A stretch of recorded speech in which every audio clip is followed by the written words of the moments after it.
Chapter 7. Learn from reflective thinking. To doubt everything, or to believe everything, are two equally convenient solutions. Both dispense with the necessity of reflection. Jules-Henri Poincaré. The pace of our society does not encourage reflective thinking. Most people would rather act than think. Now, don't get me wrong. I'm a person of action.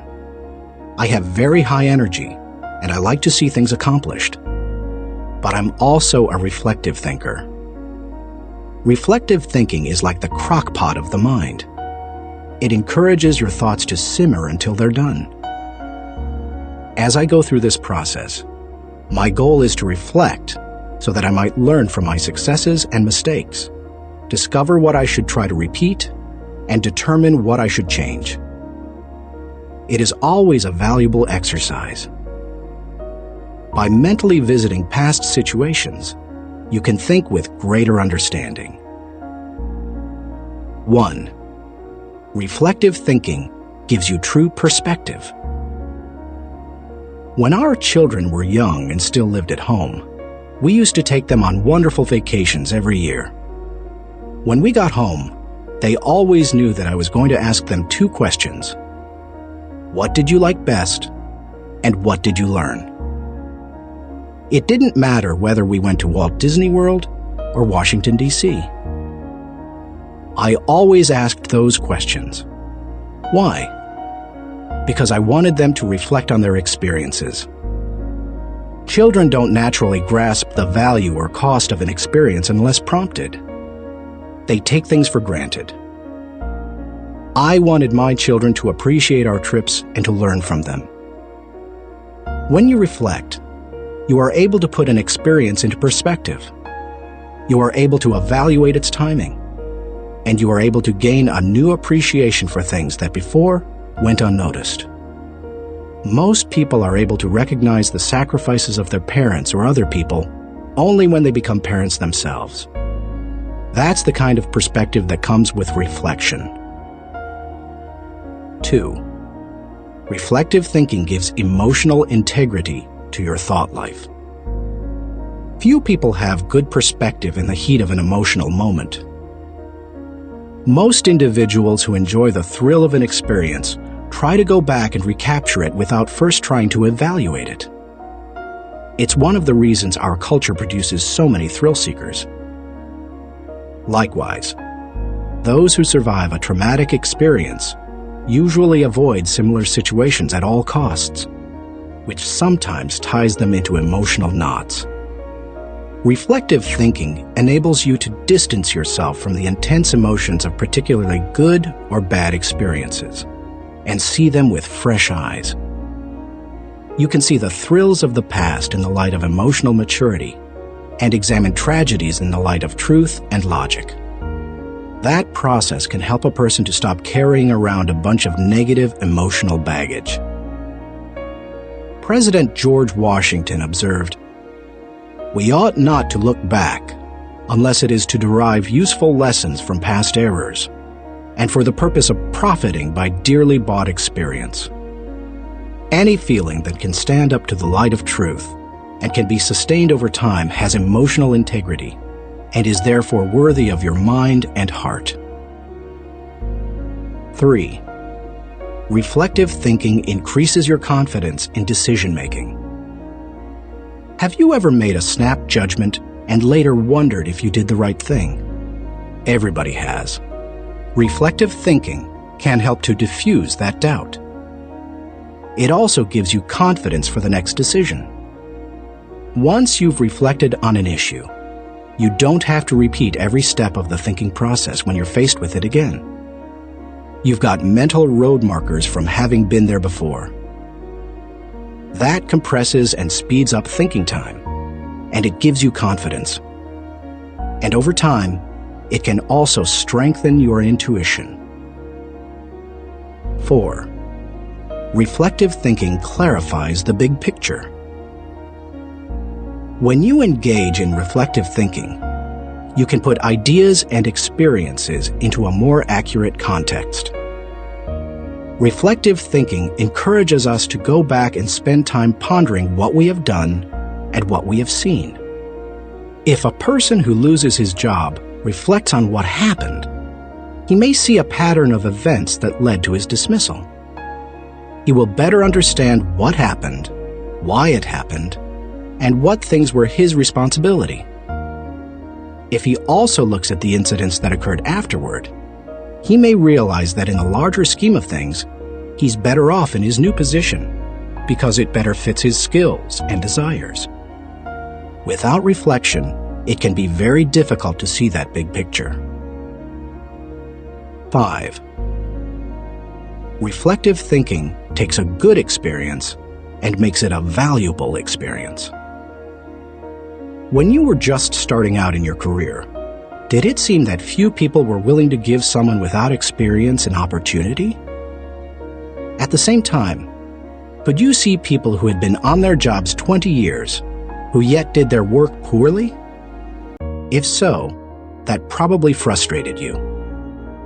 Playwright William Shakespeare wrote, "Experience is a jewel, and it had need be so, for it is often purchased at an infinite rate." Yet experience alone does not add value to a life. It's not necessarily experience that is valuable. It's the insight people gain because of their experience. Reflective thinking turns experience into insight. Mark Twain said, "We should be careful to get out of an experience all the wisdom that is in it. Not like the cat that sits down on a hot stove lid. She will never sit down on a hot stove lid again, and that is well.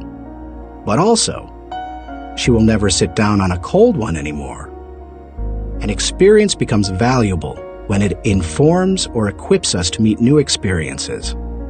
Reflective thinking helps to do that.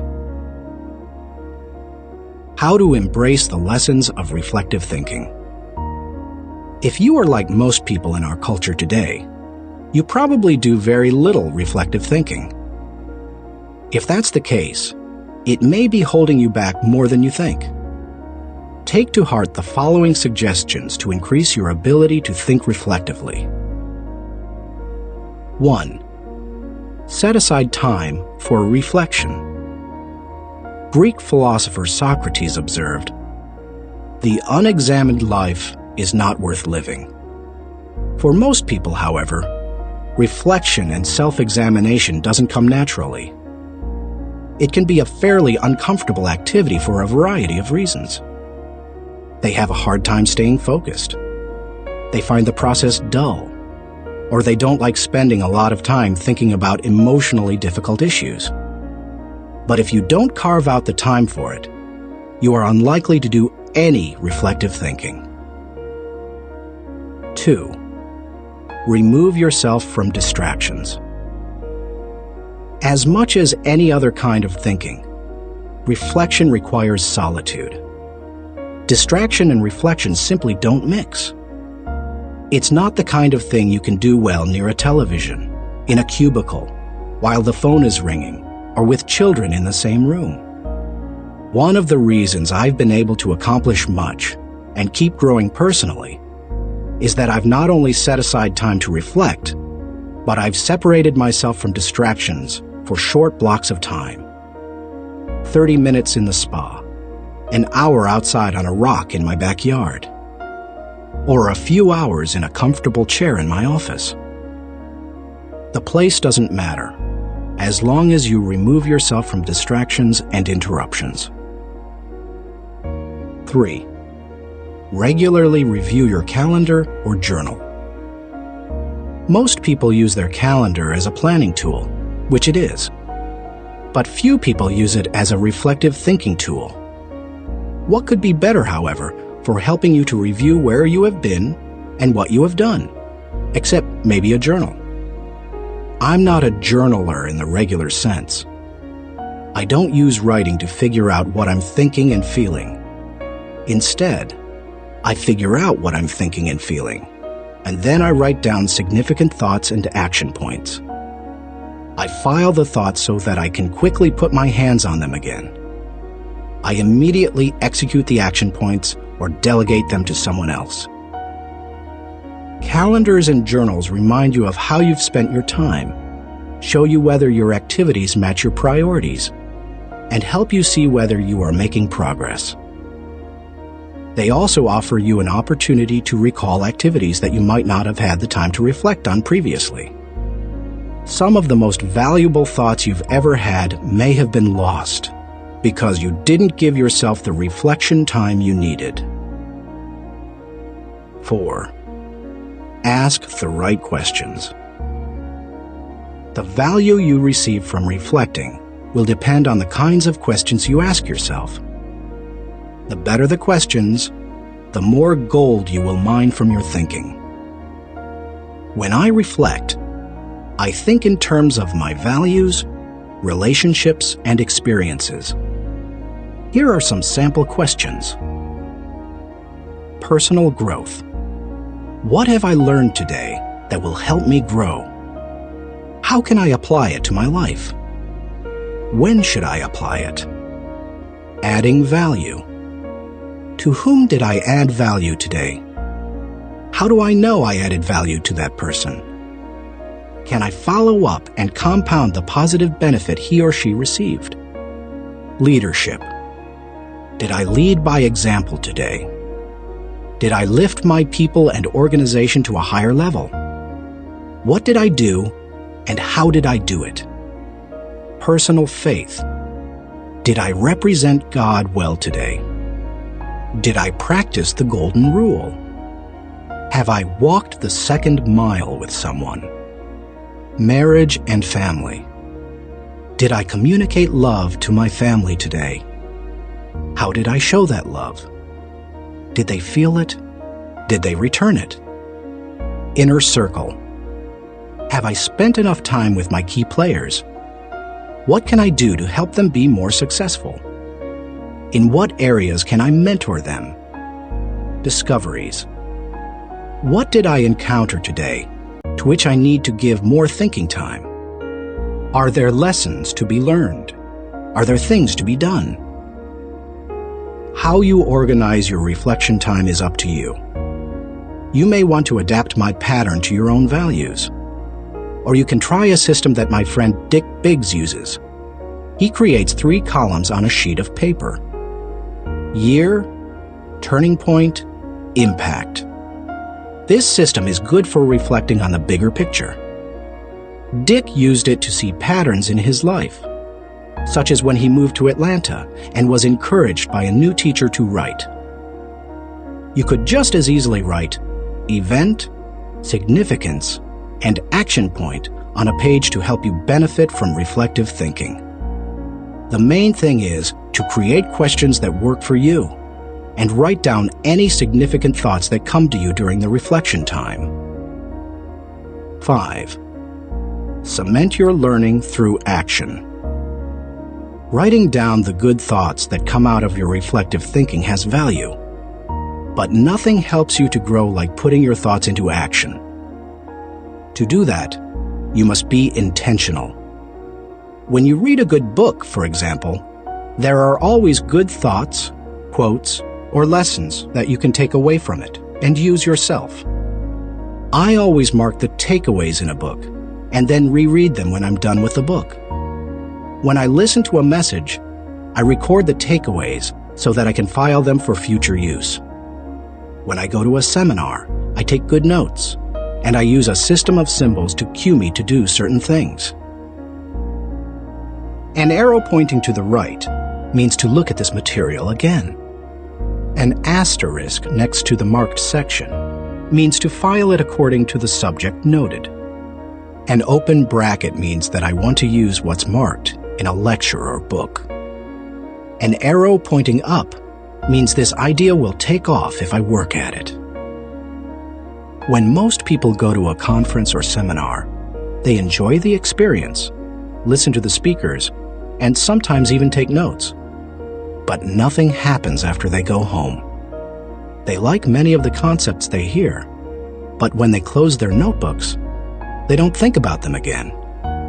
When that happens, they receive little more than a temporary surge of motivation. When you go to a conference, revisit what you heard, reflect on it, and then put it into action, it can change your life. Ultimately, reflective thinking has three main values. It gives me perspective within context. It allows me to continually connect with my journey. And it provides counsel and direction concerning my future. It is an invaluable tool to my personal growth. Few things in life can help me learn and improve the way reflective thinking can. Thinking question. Am I regularly revisiting the past to gain a true perspective and think with understanding?